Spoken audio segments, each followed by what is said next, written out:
Football কি সত্যিই কোনো পূর্ব নির্ধারিত চিত্রনাট্য মেনে চলে? উত্তর আমেরিকায় বসে 2026 ফিফা বিশ্বকাপের সমস্ত নাটকীয়তা শেষে নিউ ইয়র্কের ম্যাটলাইফ স্টেডিয়ামে এখন ফাইনালের মঞ্চ। একদিকে বর্তমান বিশ্ব চ্যাম্পিয়ন আর্জেন্টিনা, অন্যদিকে ইউরোপের নতুন রাজা স্পেন। লিওনেল মেসির ক্যারিয়ারের শেষ মুকুট নাকি লামিনে ইয়ামালের নতুন সাম্রাজ্যের সূচনা? কার হাতে উঠছে এবারের সোনালি ট্রফি? চলুন মেলানো যাক দুই দলের ফাইনালের সম্পূর্ণ হিসাব নিকাশ।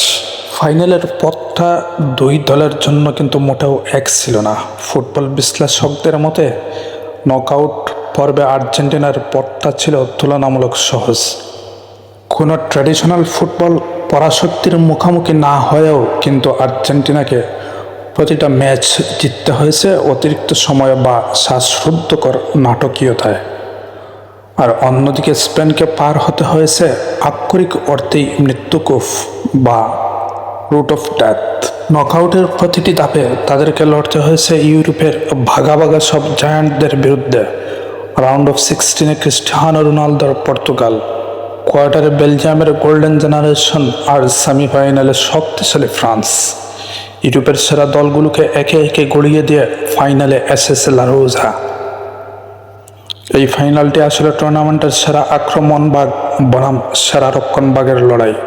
পুরো টুর্নামেন্টে আর্জেন্টিনা গোল করেছে 19টি এবং হজম করেছে 8টি। সেমিফাইনালের 85 মিনিট পর্যন্ত ইংল্যান্ডের কাছে পিছিয়ে থেকেও যেভাবে তারা 2-1 গোলে ম্যাচ জিতেছে তা তাদের লড়াকু মানসিকতার প্রমাণ। বিপরীতে স্পেন খেলেছে এক নিখুঁত রোবোটিক ফুটবল। 7টি ম্যাচে তারা গোল দিয়েছে 13টি, কিন্তু সবচেয়ে অবিশ্বাস্য পরিসংখ্যান হলো পর্তুগাল, বেলজিয়াম, ফ্রান্সের মতো ভয়ঙ্কর আক্রমণভাগের বিপক্ষে খেলেও পুরো টুর্নামেন্টে তারা গোল খেয়েছে মাত্র 1টি। স্পেনের এই অবিদ্য চীনের প্রাচীর ভাঙ্গার সাধ্য কি আছে আর্জেন্টিনার? এই ফাইনালের আবহ বুঝতে আমাদেরকে একটু অতীতে ফিরতেই হবে। 2007 সালের ভাইরাল হওয়া সেই ছবির কথা মনে আছে, যেখানে 20 বছরের তরুণ মেসি কোলে নিয়েছিলেন 5 মাস বয়সী শিশু লামিনে ইয়ামালকে। আর সেই ইয়ামাল 19 বছরে পা দিয়ে ফুটবলের ঈশ্বর লিওনেল মেসির মুখোমুখি বিশ্বকাপের ফাইনালে। ইতিহাসের এক অপূর্ব পুনরাবৃত্তি। দলগতভাবে 2018 সালের প্রীতি ম্যাচে স্পেন আর্জেন্টিনাকে 6-1 গোলে হারিয়েছিল, কিন্তু আজ আর্জেন্টিনা বিশ্ব চ্যাম্পিয়ন আর স্পেন টানা 37 ম্যাচ অপরাজিত থাকা এক অপ্রতিরোধ্য দল।